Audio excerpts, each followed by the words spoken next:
Atos capítulo 2. A gente vai falar hoje sobre um assunto muito importante, sobre a conversão. O que é uma conversão sincera e como que um convertido prossegue sendo salvo. A gente sempre fala, a igreja sem mácula é uma igreja com a doutrina reformada, e nós entendemos que nós não produzimos salvação. A Bíblia mesmo diz em Romanos que não há quem faça o bem, não há quem busque a Deus, não há um sequer. Todos se extraviaram e carecem e necessitam da misericórdia de Deus.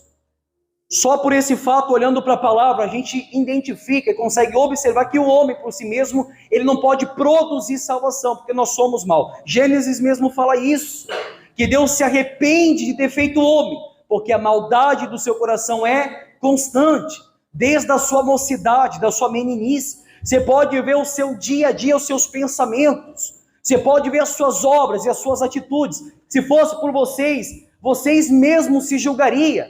Se nós olharmos para a passagem de Samuel, quando Davi, ele é exortado pelo profeta, e Davi, ele ouve, depois de ter adulterado com Betseba, ele ouve uma parábola, uma simples parábola. O profeta está falando: Davi, certo homem, humilde, tinha uma novilha, um cevado, e essa novilha deitava no seu regaço.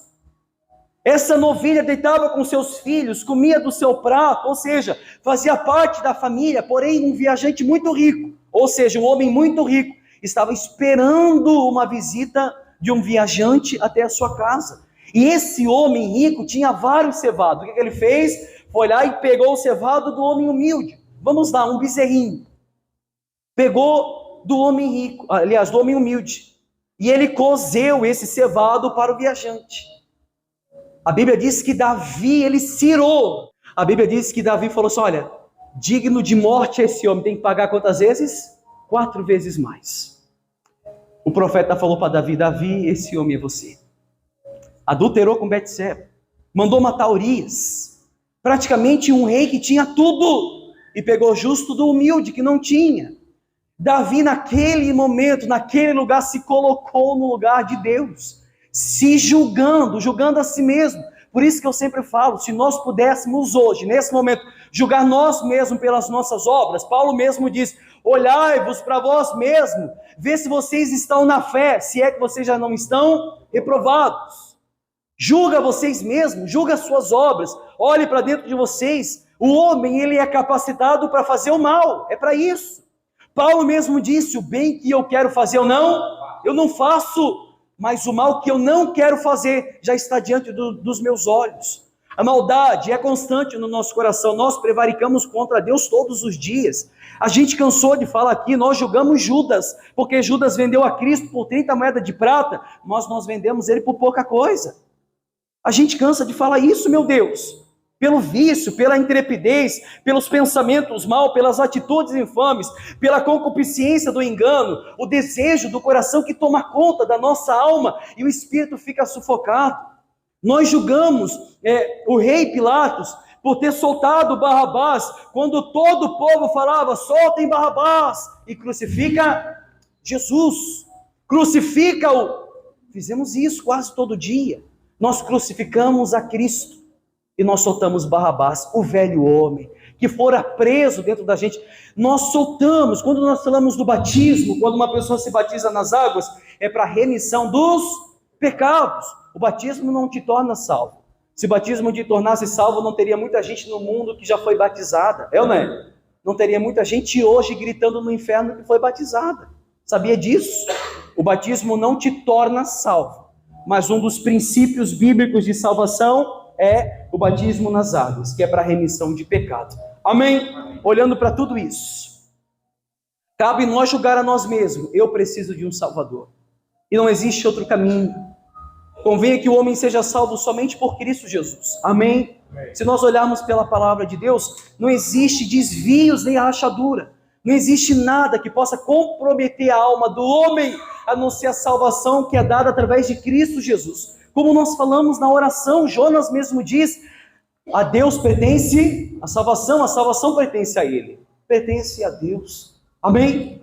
Atos capítulo 2, versículo 37, por gentileza. Os obreiros depois que incentivou o povo a achar, vocês podem sentar também. Olha só o que diz. Primeiro eu quero entrar no contexto do que diz o livro de Atos, capítulo 2, para depois a gente ler o 2:37. Olha para cá um minutinho. Todos acharam o livro de Atos 2, né? No livro de Atos, capítulo 2, versículo 1, ele vai falar da descida do Espírito Santo. Uma profecia. Do livro de Joel, quando a palavra de Deus, a promessa fora dada, que nos últimos dias Deus derramaria do teu Espírito sobre toda a carne. Os jovens teriam visões, os anciões teriam sonho. Ou seja, o Espírito Santo, a promessa foi cumprida no livro de Atos, capítulo 2, quando o Espírito Santo de Deus desceu sobre os 12, que estavam numa sala esperando a promessa se cumprir. E quando o Espírito Santo desce sobre eles, a Bíblia diz que eles veem um vento impetuoso, como um vento veemente, que veio sobre eles. E eles falavam com línguas repartidas, como línguas de fogo. Coisa interessante, o que é Pentecoste? Pentecoste, 50 dias após a Páscoa. A gente falou isso na história da igreja. Quando aconteceu a Páscoa, 50 dias após a Páscoa, era feita uma festa, festa judaica, a festa dos primeiros frutos, das primeiras colheitas.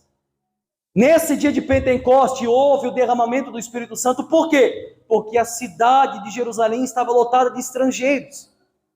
A Bíblia diz que tinha partos, elamitas, tinha sírios, tinha pessoas de todas as regiões pousadas em Jerusalém. Gente de todo lugar, naquele momento, naquela festa dos primeiros frutos.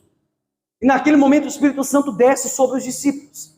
Eles são batizados pelo Espírito Santo. Línguas repartidas. Por favor, deixa eu explicar para você, você que talvez que vem da linhagem pentecostal, ou você talvez que tenha uma visão diferente do que é a língua dos anjos.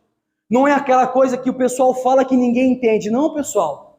Não é aquela coisa que você ouve alguém do seu lado chorando e lá baixura. Não tem nada disso, não. Porque a Bíblia diz que quando os discípulos, você pode ler o capítulo 2, eu vou mostrar para vocês aqui. Olha só. Antes de chegar no contexto de 2:37. Eu vou ler o 2:5 para você poder entender. Vamos ler o 2 do começo aqui para você entender. Atos 2 primeiro. Todos acharam, gente? Presta muita atenção para que você não seja levado por ventos de doutrina e para não dizer que o pastor está errado.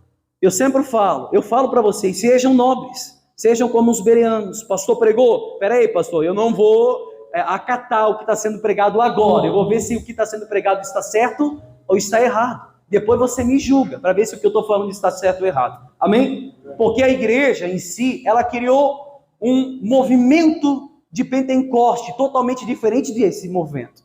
Uma que Pentecoste não é avivamento, não é derramamento do Espírito Santo. Pentecoste é 50 dias, a festa judaica após a Páscoa, dos primeiros frutos, das primeiras colheitas. Diz assim, Atos capítulo 2, a descida do Espírito Santo. Ao cumprir-se o dia de Pentecoste, estavam todos reunidos no mesmo lugar. De repente, veio do céu um som como de um vento impetuoso, e encheu toda a casa onde estavam assentados. E apareceram distribuídas entre eles línguas, como de fogo, e pousou uma sobre cada uma deles. Olha só, uma sobre cada uma deles. Então eles falavam línguas repartidas, línguas diferentes. Versículo 4. Todos ficaram cheios do Espírito Santo e passaram a falar em outras línguas, segundo o Espírito lhes concedia que falasse. Olha só o cabeçalho do versículo 5. O dom de línguas. O que é o dom de línguas? Ora, estavam habitando em Jerusalém judeus, homens piedosos, vindos de todas as nações debaixo do céu. Quando, pois, se fez ouvir aquela voz, afluiu a multidão que se possuiu de perplexidade, porquanto cada um ouvia falar na sua própria. Olha só que coisa interessante. Eles ficaram perplexos, quem estava do lado de fora da sala, porque eles ouviam os discípulos falar, cada um na sua própria língua. Estavam, pois, atônitos e se admiravam, dizendo: vedes, Não são porventura galileus todos esses que aí estão falando? E como os ouvimos falar, cada um em nossa própria língua materna, ou seja, a língua de nascimento? Somos partos, isso são regiões, medos, elamitas, e os naturais da Mesopotâmia, Judéia, Capadócia, Ponto da Ásia, e da Frígia, da Panfilha, do Egito, e das regiões da Líbia, nas imediações de Cirene, e romanos que aqui residem, tanto judeus como prosélitos, cretenses e arábios, como os ouvimos falar em nossas próprias línguas as grandezas de Deus, todos atônitos e perplexos interpretavam uns aos outros. O que quer isso dizer? Outros, porém, zombando, diziam, estão embriagados, ou seja, estão bêbados. Presta atenção, você viu o contexto da passagem. Pastor, eu aprendi que o derramamento do Espírito Santo, o dom de línguas, foram dado a eles línguas como de fogo. Ou seja, eles falavam na língua dos anjos, não é isso que está falando o texto. Eles foram batizados pelo Espírito Santo e cada um recebeu um tipo de línguas. A Bíblia diz que do lado de fora estavam os partos, elamitas, povo da Frígia, os cretenses, ou seja, pessoas de outras regiões que falavam em suas próprias línguas. E quem estava lá fora falava assim, peraí, eles estão falando na nossa língua, sobre as grandezas de Deus, na nossa língua materna, na nossa língua de nascimento, como que nós conseguimos compreender eles? Não são judeus esses homens? Eles estavam falando na língua de quem estava do lado de fora. Tem nada daquela bobiça que é falado na igreja, meu Deus, desculpa se eu estou falando isso para você, mas basta você olhar para a palavra e ver o que a palavra fala. Então todos que estavam lá fora, pastor, por que aconteceu isso? Hoje, os seus filhos estudam, você já estudou e você já fez aula de inglês, sim ou não? Você já fez aula, naquele tempo não tinha isso. O povo não tinha aula da linguagem dos sírios, dos partos, dos elamitas, não. Tinha somente cada um a sua língua e eles entendiam conforme eles falavam. Cada região tinha a sua língua. E como que esse evangelho seria expandido? Com o batismo do Espírito Santo, eles recebiam um dom de língua de quem estava do lado de fora, para compreender e ouvir as grandezas de Deus. Pastor, ficou nisso? Pregaram, falaram das grandezas de Deus, e aquele povo de fora ficou nisso? Não, aí que chega a questão do discurso, e o panorama que a gente vai entrar agora, no texto principal de Atos 2:37, sobre o panorama de conversão. O que é uma conversão sincera? O que é uma conversão genuína? O que uma pessoa convertida ela faz? Como é que é o andar dela, o caminhar dela? Como é que é a atitude e as obras dela? O que ela faz no seu dia a dia? Qual é o real interesse de uma pessoa convertida? Porque, meu amigo, vou ser sincero com vocês, não é porque você está na igreja hoje que isso demonstra que você é uma pessoa convertida.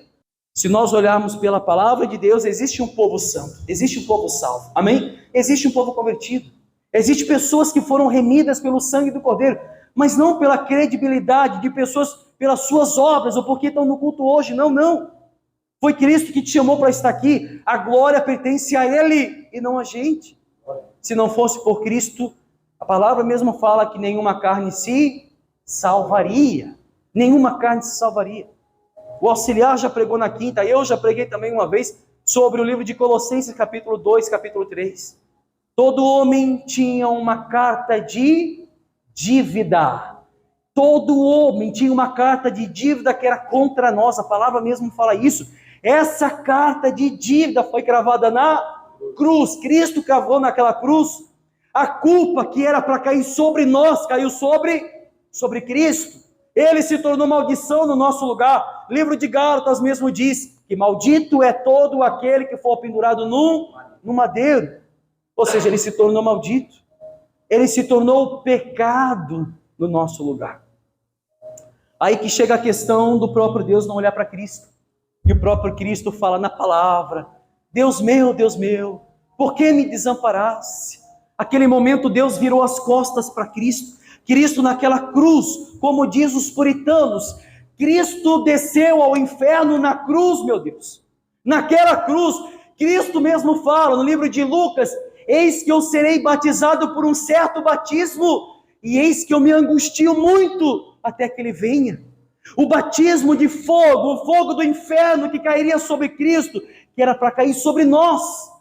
você, homem mortal, mulher mortal, cheio de pecado e de iniquidade, o preço foi pago naquela cruz. Era para a gente estar naquela cruz, era para a gente pagar esse tratado de dívida. Como o homem não tem condição por si próprio, pela imoralidade, carne manchada pelo pecado, as nossas vestes sujas pela imoralidade, o próprio Cristo teve que fazer isso no nosso lugar.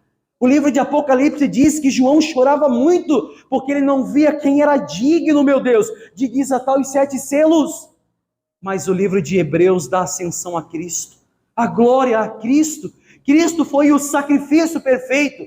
A Bíblia diz que ele foi levado como ovelha muda ao matadouro. Ou seja, no nosso lugar. Era para a gente estar lá. Hoje não era nem para a gente estar aqui. Não era para a gente estar aqui contemplando a majestade e a glória de Deus. Não era para a gente estar aqui, meu Deus. Era para a gente estar recebendo a justa ira de Deus sobre a nossa vida. Mas a palavra de Deus diz que essa ira o próprio Cristo recebeu no nosso lugar. Amém? Amém. Olha só. Então aquele povo que estava do lado de fora, eles ouviram falar do Evangelho. Mesmo que eles falavam em língua diferente dos discípulos. Os discípulos eram galileus. Falavam na linguagem dos galileus. E quem estava lá fora compreendeu o Evangelho.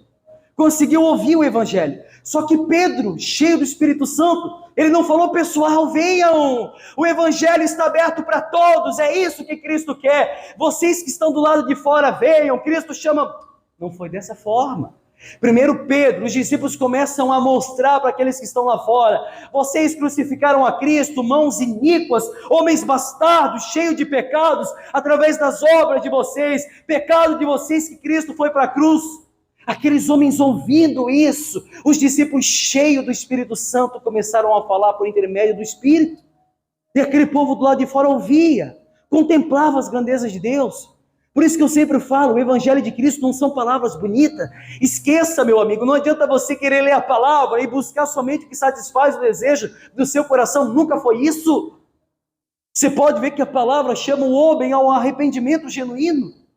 Provérbios mesmo fala que aqueles que confessam os seus pecados e a deixa, alcança misericórdia.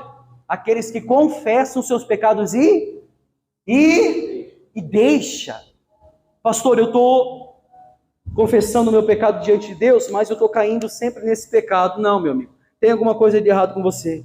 Porque você só vai, Provérbios 28:13, você só vai alcançar misericórdia somente quando você deixar de praticar aquilo que você praticava quando estava no mundo. O velho homem, os velhos costumes. Pedro pregava, os discípulos pregavam, e aqueles homens perplexos, atônitos, ouviam falar das grandezas de Deus. Quando a gente fala de grandeza, logo vem à nossa mente um sermão bonito. Logo vem os discípulos falando: vocês são as meninas dos olhos de Jesus. Né? Vocês são os docinhos de Jesus. Não é esse o sermão que é pregado hoje na igreja contemporânea? Isso, é isso que as pessoas querem, massagear o ego. É isso que as pessoas têm desejo, que o pastor fala justo aquilo que elas querem ouvir. O Evangelho nunca se chamou colher de açúcar, se chama espada. Jesus falou: eu não vim trazer paz ao mundo, mas eu vim trazer espada. O que é espada? A palavra da verdade. Eu vim colocar o pai contra o filho, a nora contra a sogra, a mãe contra o filho contra o pai. Ou seja, por causa da palavra, a partir do momento que você confessa Cristo na sua vida, e você começa a andar com Ele, e começa a praticar as mesmas obras que Cristo praticou quando esteve nessa terra, se prepare para acolher inimigos, se prepare para acolher pessoas que vão te odiar com toda a força, mas não tem problema. Jesus mesmo falou: eles estão perseguindo vocês? Perseguiram a mim muito antes, perseguiram os profetas, tudo por causa da palavra, da verdade, das Escrituras. Não negocie a sua fé por uma amizade, meu amigo. Não negocie a sua fé, nem a palavra, por causa das amizades, não. Paulo mesmo falou, se eu não me engano, Paulo ou Pedro falou: olha, se eu tivesse que agradar os homens, eu não seria servo de Cristo. Eu não seria servo de Paulo, né? Eu não seria servo de Cristo. Eu prefiro agradar Cristo e rejeitar pessoas. Amém? Eu prefiro rejeitar amizades e poder agradar aquele que deu a sua vida no meu lugar. Vamos lá. Vocês estão entendendo, gente? Agora nós vamos entrar no contexto principal. Diz assim, o 37. Atos 2, 37. O finalzinho do 36 diz assim, só para você entender o 37. Esteja absolutamente certa, pois toda a casa de Israel, de que a esse Jesus que vós crucificastes, Deus o fez Senhor e Cristo. Olha o cabeçalho, 3.000 batizados. 3.000 homens batizados. Presta atenção que essa é a palavra que nós vamos pregar agora e vamos entrar no contexto doutrinário. Ouvindo eles essas coisas, compungiu-se-lhe o coração e perguntaram a Pedro, aos demais apóstolos: vocês são julgadores? Vocês estão nos julgando? Ah, não é isso não? Quando eles ouviram esse evangelho, não foi isso que eles falaram? Que faremos, irmãos? Respondeu-lhe Pedro: vocês continuam vindo para a igreja do mesmo jeito que vocês estão no mundo. Arrependei-vos e cada um de vós sejam batizado em nome de Jesus Cristo para a remissão dos vossos pecados, e recebereis o dom do Espírito Santo, pois para vós outros é a promessa, para vossos filhos e para todos que ainda estão longe, isto é, para quantos o Senhor nosso Deus, para você ver que não é por nós, é através daquele que o próprio Deus chama. 40. Com muitas outras palavras, deu testemunho e exortava-os. Você está vendo que ele fazia o quê? Exortava-os dizendo: salvai-vos dessa geração perversa. Então os que lhe aceitaram a palavra foram batizados, havendo um acréscimo naquele dia, naquele mesmo instante, de quase 3.000 pessoas. 3.000 pessoas ouviram. Por isso que eu digo que a nossa geração de crente de hoje em dia é uma geração mimada, que não aceita mais o que é falado.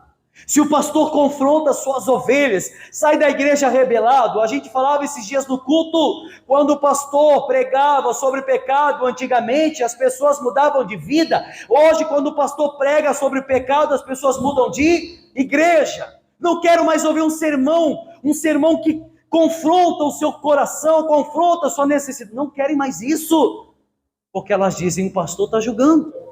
A gente vê aqui todo aquele povo que ouviram esse sermão, todos eles, 3.000 pessoas se convertendo ao Evangelho de Cristo. A gente pode dizer que o livro de Atos, ele é o livro da fundação da igreja física sobre a terra. O livro de Atos, ele é o livro da fundação da igreja física, porque a igreja sempre existiu no coração de Deus. A igreja foi estabilizada, instaurada como pedra de fundamento no livro de Atos. Depois da ascensão de Cristo, depois que o Espírito Santo de Deus desce sobre aqueles 12, ali a igreja começa a ser instaurada. Começa ali a igreja. A igreja que você vê hoje, nós estamos aqui porque a igreja se iniciou no livro de Atos capítulo 2. É certo que a palavra de Deus mesmo fala, lá no livro de Efésios capítulo 1, que ele nos chamou, ele nos predestinou antes da fundação do mundo. Então a igreja sempre existiu no coração de Deus, na parte espiritual, mas ela começou a criar vida no livro de Atos. Se a gente observar, como eu falei, do profeta Joel, capítulo 2, versículo 28, ele teve a revelação da descida exatamente do livro de Atos, capítulo 2, da descida do Espírito Santo. A caminhada de fé e a confissão em Cristo Jesus tem seu início após o selo e a redenção através do Espírito Santo. A igreja se inicia após o Espírito Santo selar aquelas pessoas, os 12, primeiramente os 12. A igreja tem início a partir do momento que os 12 são selados através do Espírito Santo. Até antes não existia igreja física, não existia a pregação expositiva, cristocêntrica. Eles não falavam sobre o perdão do pecado por intermédio de Cristo Jesus, através da ascensão de Cristo. Eles não falavam sobre o sacrifício precioso de Cristo, que se o sangue de Cristo foi derramado pelos eleitos, como os próprios discípulos falavam, foi através de vocês que eles foram crucificados, que ele foi crucificado. através das mãos iníquas de vocês. E hoje vocês estão tendo oportunidade para ouvir o Evangelho de Cristo. Hoje vocês estão tendo oportunidade para ouvir o Evangelho de salvação. O próprio discípulo falou, a palavra mesmo fala, vós estáis limpo pela palavra que eu vos tenho, não é pela imposição de mãos, não é aquela coisa, pastor, eu estou perturbado, eu preciso de libertação, vem cá minha irmã, coloca a mão na cabeça da pessoa, manifesta demônio, isso, tem nada disso não, me mostra na Bíblia, a Bíblia diz que vocês estão limpos pela palavra que eu vos tenho pregado, pela palavra. A fé vem pelo ouvir e ouvir a palavra da verdade. E conhecereis a verdade e a verdade vos libertará. A verdade não é a imposição de mão do pastor, não é a oração dos obreiros, não é você ficar a noite toda jejuando até secar, não é você passar a noite toda de joelho no chão orando, não é isso. Isso tudo são princípios de salvação, mas a salvação vem pela palavra. Se você não compreende a palavra e não conhece a Cristo ressuscitado ou Cristo ressurreto, é impossível que a pessoa seja regenerada pela palavra. Porque se nós olharmos o livro de Isaías 6, como nós pregamos, e o livro de Marcos 4:11, nós vamos ver que é falado por intermédio de parábolas. Porque somente aqueles que são dados o Espírito Santo conseguem compreender todas as coisas. Amém? Por que a igreja começa a ter vida após a descida do Espírito Santo? Porque o Espírito Santo dá discernimento da palavra. O Espírito Santo faz a nossa mente abrir para que nós possamos compreender a palavra. O livro de Atos 2 mesmo relata sobre a primeira descida do Consolador, do Espírito Santo, sobre os pilares principais da confissão de fé e da graça, que são os próprios discípulos. Os discípulos começaram a anunciar Cristo. Cristo crucificado, Cristo ressuscitado, Cristo ressurreto, a pedra de esquina, a pedra fundamental que foi posta como cabeça para a salvação de todos aqueles que creem. Mas não é para todos, é somente para aqueles que creem. A igreja estava tendo forma, a igreja estava tendo base, em cima do que receberam por Cristo Jesus depois da sua ascensão. A igreja estava começando a ter princípios. A igreja é formada de pessoas, e assim como a igreja em conjunto precisa do Espírito Santo, assim as pessoas individualmente também precisam do Espírito Santo. Você não sai daqui vazio, é ou não é? Você sai daqui com o Espírito Santo. A Bíblia diz que o Espírito Santo nos convence da justiça, do juízo e do pecado. Se você está no ato do pecado e não peca, porque algo te constrangiu, é porque o Espírito Santo te convenceu do pecado. Amém, pessoal? O Espírito Santo desce, os discípulos então são batizados em línguas repartidas, e as primeiras palavras são entoadas. Primeiro o evangelho é entoado. Aquelas pessoas são convertidas. Era um dia de festa, como eu falei, conhecido como dia de Pentecoste. A gente vai ver agora, na próxima parte, a gente parou onde? A gente vai para 42 agora, né? Agora a gente vai ver como os convertidos conviviam. Como os convertidos andavam convertidos, salvos. Como era o caminhar deles, como era a vida deles no seu cotidiano. Eu quero que você preste muita atenção nessa parte, que é essa parte que a nossa igreja falha. É nessa parte que eu vou falar agora, nesse momento que a nossa igreja, a igreja sem mácula, ela falha. É nesses princípios. Olha só o que diz. Olha só, por favor, presta atenção. E perseveravam na doutrina dos apóstolos. Acharam, gente? E na comunhão, no partir do pão, e nas orações. Em cada alma havia temor, e muitos prodígios e sinais eram feitos por intermédio de quem? Dos apóstolos. Todos os que creram estavam juntos e tinham tudo, olha só, todos eles tinham tudo em comum. Vendiam as suas propriedades e bens, distribuindo o produto entre todos, à medida que alguém tinha necessidade.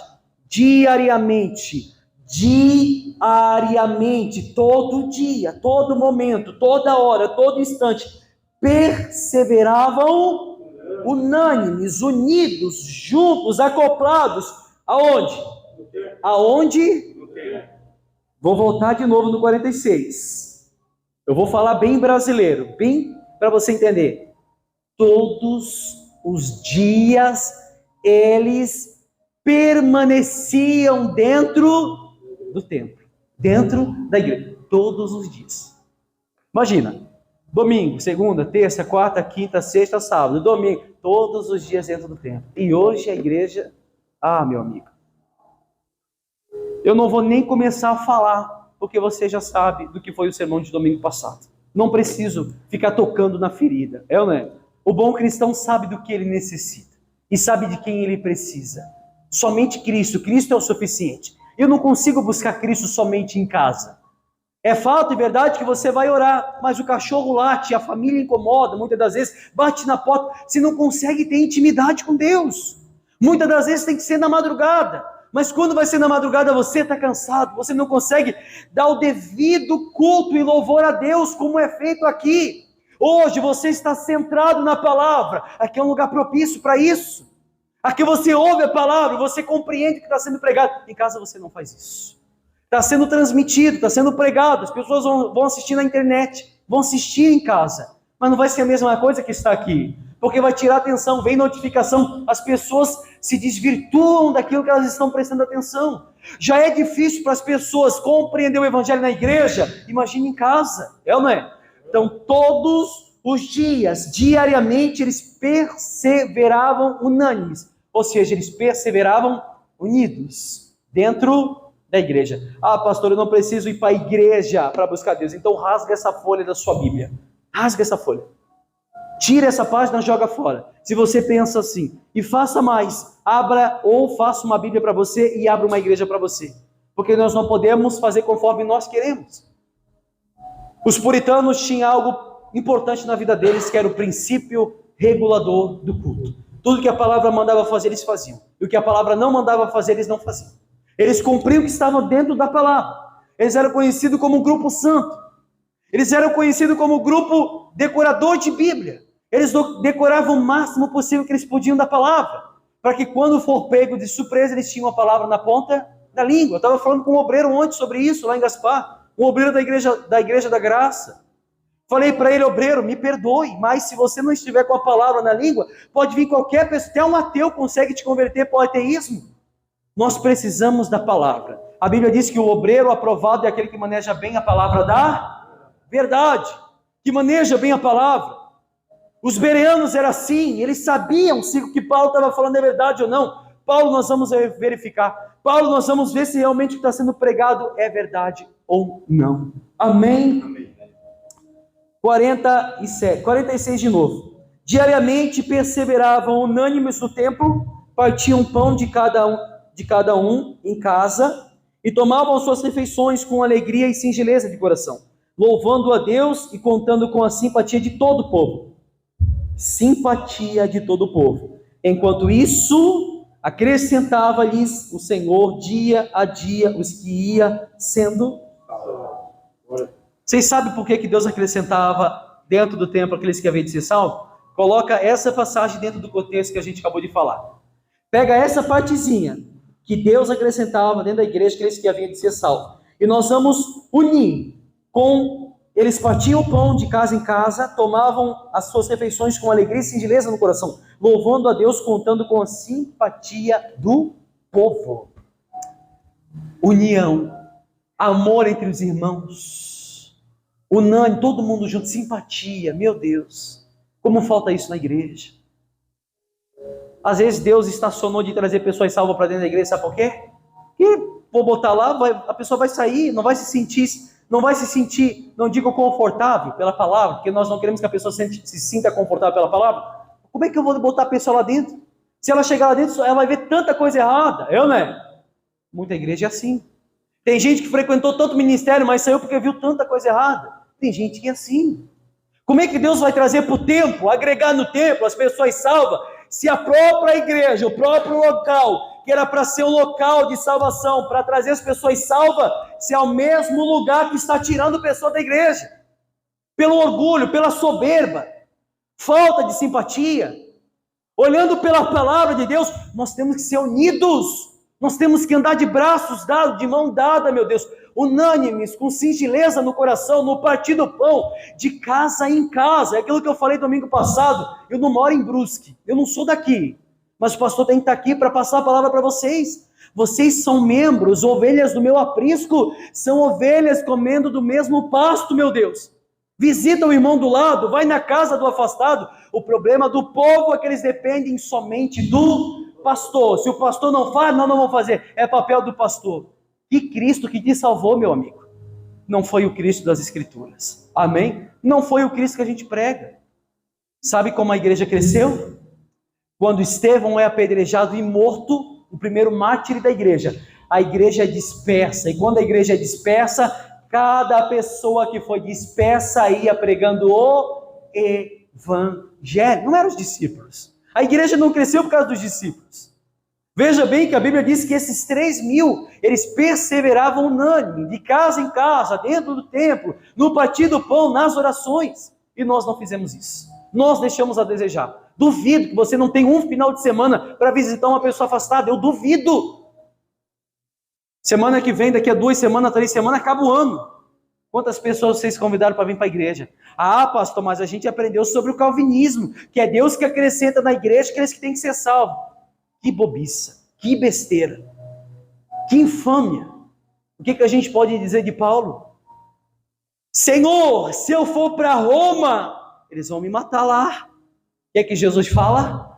Vai, pregue a palavra e que ninguém te faça mal, porque lá tem muito que são meus. Pregue a palavra. Como é que essas pessoas vão vir para a igreja se a gente não prega? Como é que pregarão se não forem enviados? Como é que eles vão pregar se não tem quem pregue, meu Deus? O evangelho tem que proceder da sua boca, mas eu sei por que não prega. Porque se eu pregar, pastor, o que eles vão falar de mim? Eu não sou bom exemplo para pregar.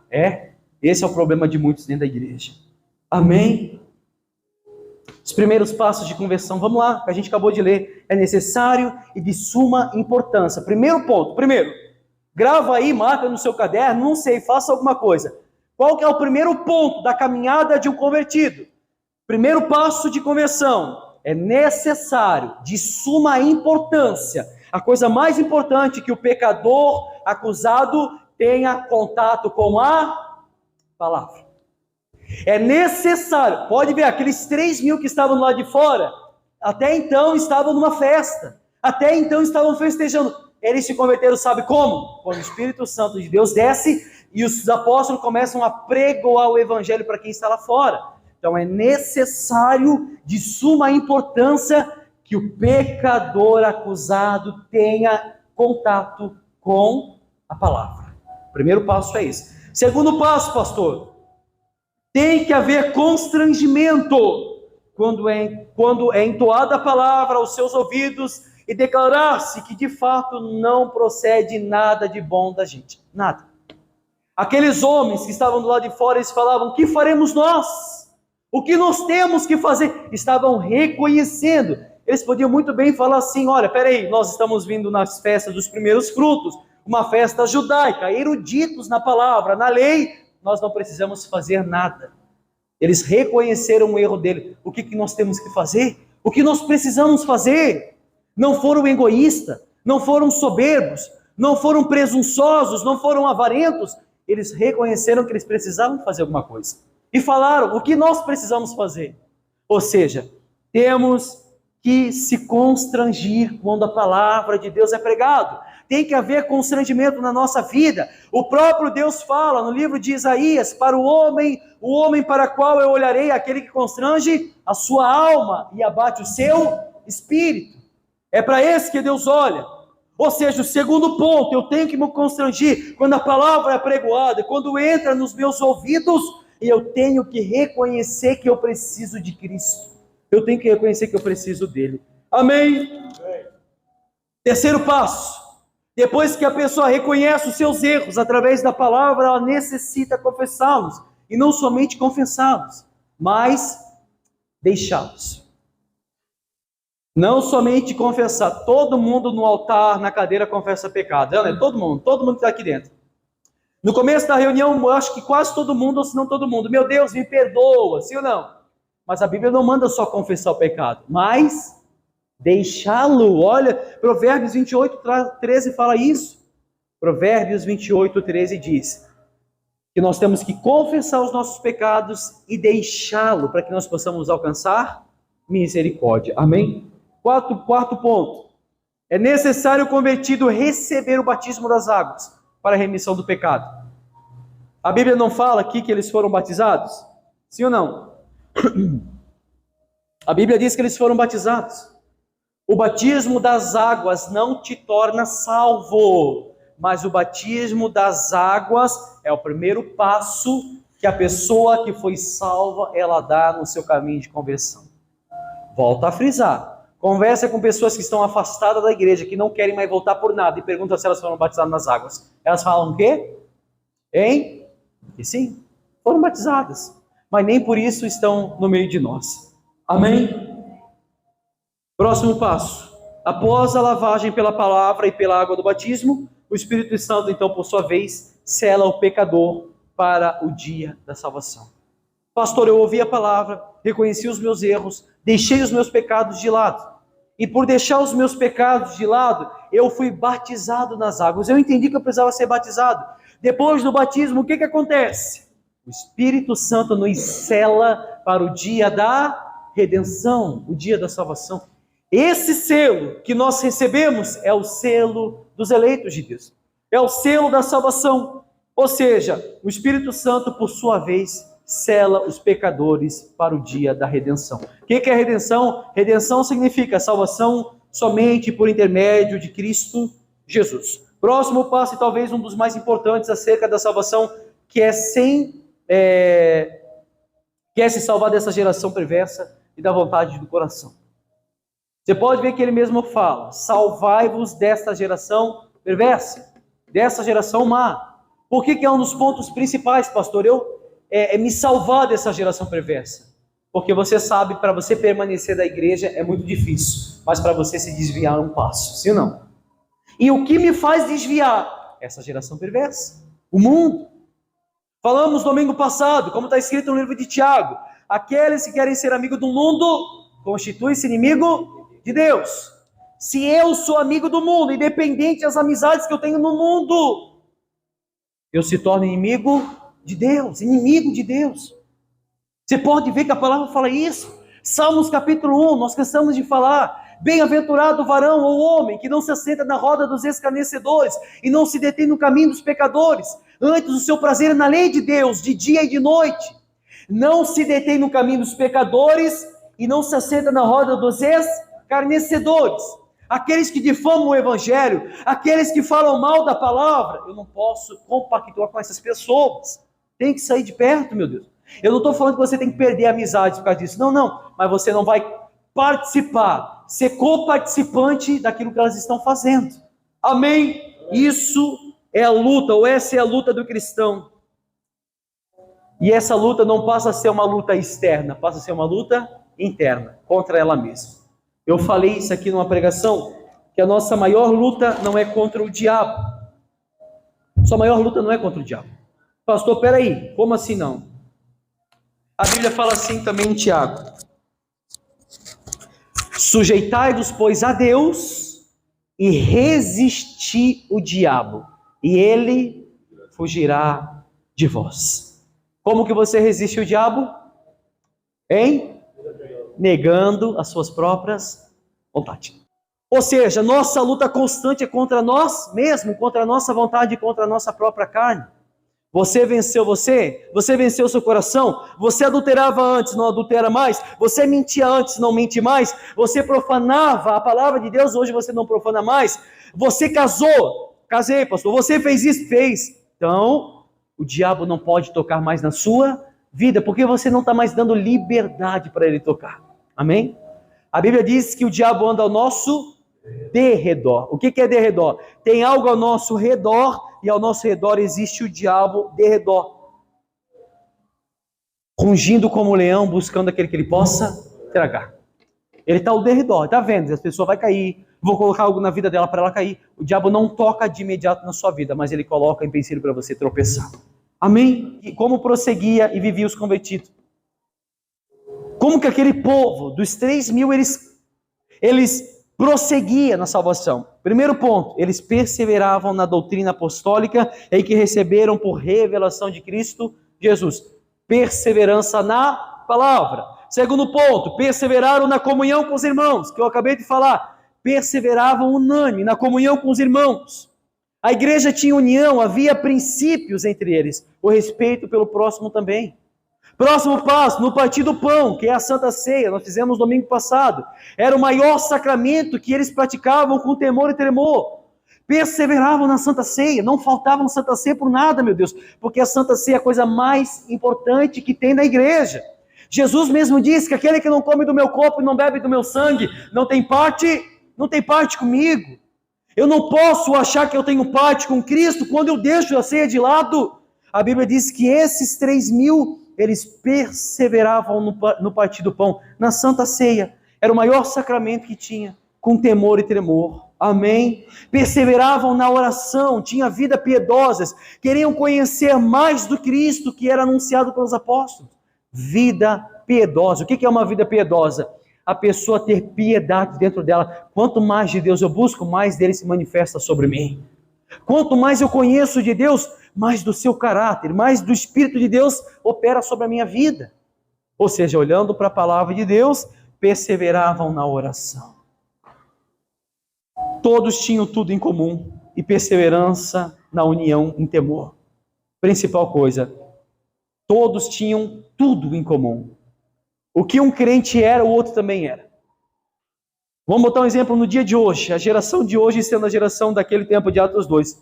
O obreiro, um homem piedoso, constantemente clamando a Deus, oração, conhecendo a Deus na sua essência, proclamando o evangelho. Não, mas não era somente ele. A Bíblia diz que era todos faziam isso. Todos buscavam o mesmo conhecimento, todos buscavam conhecer mais de Cristo, todos faziam isso. E permaneciam diariamente dentro do templo. Amém? Eu falei uma coisa domingo passado. O problema da igreja de hoje é que ela é a igreja que é o tipo de crente girafa. O corpo está na igreja, mas a cabeça está onde? Está fora. E também falamos do crente camaleão, né? Já viu como é que é o crente camaleão? Aquele que... Já viu como é que é o camaleão? A cada ambiente que ele está, ele suga aquela cor para ele. É ou não é? Ele acaba ficando do mesmo jeito que aquele ambiente. A cor dele mesmo. Tem crente que é assim. Está na igreja, é santo. Está no mundo, meu amigo. Aí eles perguntam, o quê? Esse é cristão? É ou não é? Não parece. Não parece. Infelizmente tem gente que é assim. Amém, gente? Entenderam a palavra? Entenderam mesmo? É isso que eu tenho para deixar para vocês. Guarde essa palavra no coração de vocês. Crave com ponteiras de diamante. Não deixe essa palavra sair do coração de vocês, não. Faça como os bereanos. Pastor, peraí, eu não vou colocar de imediato isso em fé, porque eu não sei se está sendo pregado está certo ou não. Vai para a palavra. Vai para ver se o pastor está pregando certo ou não. Eu desafio você a fazer isso. Eu não tenho medo do que eu estou pregando. Afinal de contas, não para se vangloriar. Mas o que eu preparei aqui, meu amigo, eu preparei até as 4 horas da manhã. 4 horas da manhã eu estava ali, ó, ralando. Não porque, meu Deus, preciso preparar. Não. Porque é o único momento em que a gente possa, o silêncio total, poder contemplar a Deus, intimidade com Deus. Então, se esse sermão foi pregado, é porque Deus permitiu que seja pregado. Amém? Vamos ficar de pé. Aplauda Jesus bem forte, que Ele merece.